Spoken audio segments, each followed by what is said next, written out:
നമസ്കാരം. പതിരും കതിരും.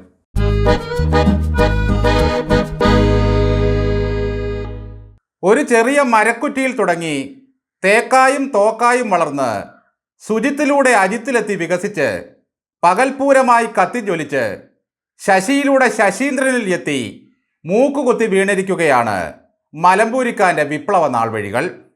പരാജയപ്പെട്ട വിപ്ലവകാരികൾ സഹിക്കേണ്ടി വരുന്ന വല്ലാത്തൊരു ദുർവിധിയുണ്ട്. സഹതാപത്തിൻ്റെ ഉപ്പുനീര് പുരട്ടി സമൂഹത്തിൻ്റെ ഒരു നോട്ടമുണ്ട്. വീണുകിടന്ന് ഉത്തരായനം കാത്ത് കഴിയുമ്പോഴും തല നേരെ നിർത്താൻ ഒരമ്പ് കൂടി ചോദിച്ചു വാങ്ങേണ്ടി വരും. ഇതാണ് എല്ലാ യോദ്ധാക്കളുടെയും ദുർവിധി. പിതൃതുല്യനായ പിണറായി വിജയൻ തിരുമനസിനിട്ട് ഏറ്റുമുട്ടി ദയാവധം ചോദിച്ചു വാങ്ങിയ അൻവറുക്ക ഒടുവിലൊരു വൃദ്ധൻ്റെ കൂടി ശാപം ഏറ്റുവാങ്ങി. പിണറായി വിജയൻ്റെ അതേ പ്രായമുണ്ട് വനം മന്ത്രി ശശീന്ദ്രനും. പൂച്ചക്കുട്ടിയെപ്പോലെ കുറുകുമെങ്കിലും 10-60 വർഷത്തെ രാഷ്ട്രീയ പാരമ്പര്യമുണ്ട് AK ശശീന്ദ്രന്.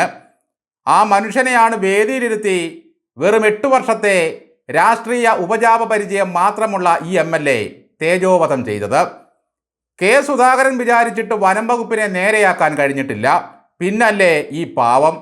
ഈ ആക്ഷേപത്തിന് മുൾമുന ചെന്ന് തറച്ചത് ശശീന്ദ്രൻ്റെ നെറ്റിത്തടത്തിലാണ്. പിണറായി മഹാനാണ്, പക്ഷേ ഭരിക്കുന്നതെല്ലാം ക്രിമിനലുകളാണെന്ന് പറഞ്ഞതുപോലെ ശശീന്ദ്ര പാവമാണ്, പക്ഷേ ഉദ്യോഗസ്ഥരുടെ മനസ്സ് വന്യമൃഗത്തേക്കാൾ ക്രൂരമാണത്രേ.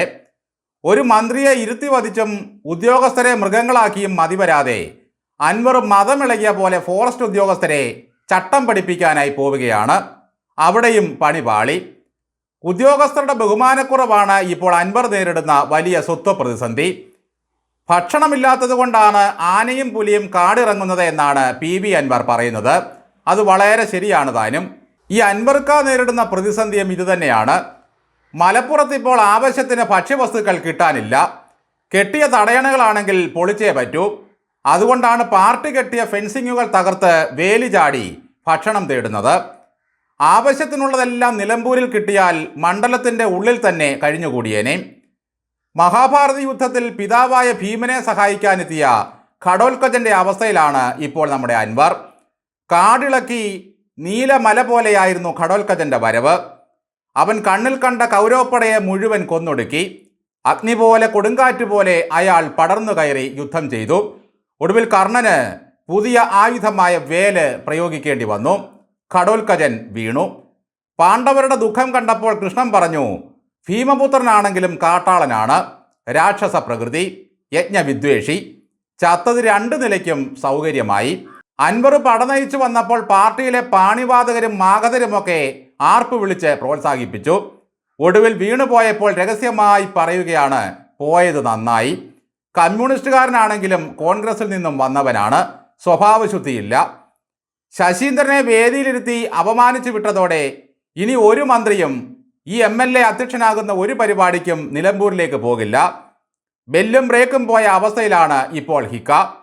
കയ്യിലാണെങ്കിൽ ലൈസൻസ് ഉള്ള തോക്കുമുണ്ട്.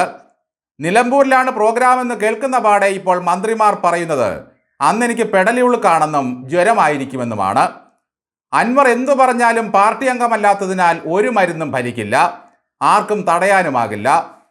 കടകംപള്ളി സുരേന്ദ്രൻ മന്ത്രി റിയാസിനെ വേദിയിലിരുത്തി തലസ്ഥാനത്തെ ഒരു റോഡ് പണിയെപ്പറ്റി വിമർശനം ഉന്നയിച്ചതേ ഓർമ്മയുള്ളൂ. അതോടെ സുരേന്ദ്രന് കുടംപുളി കുടിച്ച അനുഭവമുണ്ടായി. പിണറായി വിജയൻ ഇരുന്ന വേദിയിൽ വെച്ചൊരു MP റബ്ബറിൻ്റെ താങ്ങുവിലയെപ്പറ്റി ഒന്ന് പറഞ്ഞതേ ഓർമ്മയുള്ളൂ. അതോടെ വലിച്ചുവിട്ട റബ്ബർ പോലെയായി ആ കേരള കോൺഗ്രസ് നേതാവിൻ്റെ അവസ്ഥ. പിണറായി വിജയൻ ആട്ടിവിട്ടത് മാത്രമല്ല, തെരഞ്ഞെടുപ്പ് കാലത്ത് ജനങ്ങളും ഓടിച്ചു വിട്ടു. മന്ത്രിമാരെ വേദിയിലിരുത്തി വിമർശിക്കുന്നതിൽ ധീരനായ മറ്റൊരാളാണ് ഗണേഷ് കുമാർ. റിയാസിനേക്കാൾ നല്ല മന്ത്രി G സുധാകരനാണെന്നായിരുന്നു മന്ത്രിയാകുന്നതിന് മുമ്പുള്ള ഗണേശൻ്റെ പരസ്യ അഭിപ്രായം. പക്ഷേ ഇനി അതൊന്നും പറയാൻ കഴിയില്ല. രാഷ്ട്രീയ സപ്തതി ആഘോഷിക്കുന്ന ഒരു പാവം മന്ത്രിയാണ് AK ശശീന്ദ്രൻ. കടുവയ്ക്കിരയായി ആടിനെ വെച്ച പോലെയായി ശശീന്ദ്രനെ അൻവറിൻ്റെ അരികിലിരുത്തി കൊടുത്തത്. ചെവിയും കൊമ്പ് മാത്രമുണ്ട് ബാക്കി. പിണറായി ചാമ്പി വിട്ടതിൻ്റെ കലി മുഴുവൻ വനം വകുപ്പിനോടും അതിൻ്റെ മന്ത്രിയോടും തീർത്തു. ഫോറസ്റ്റ് മുഴുവൻ കാടാണെന്ന് മാത്രം അറിയാവുന്ന മന്ത്രി ശശീന്ദ്രൻ അടുത്ത 1.5 വർഷം കൂടി ആ കസേരയിൽ ഉണ്ടാകുമോ എന്നത് തന്നെ സംശയമാണ്.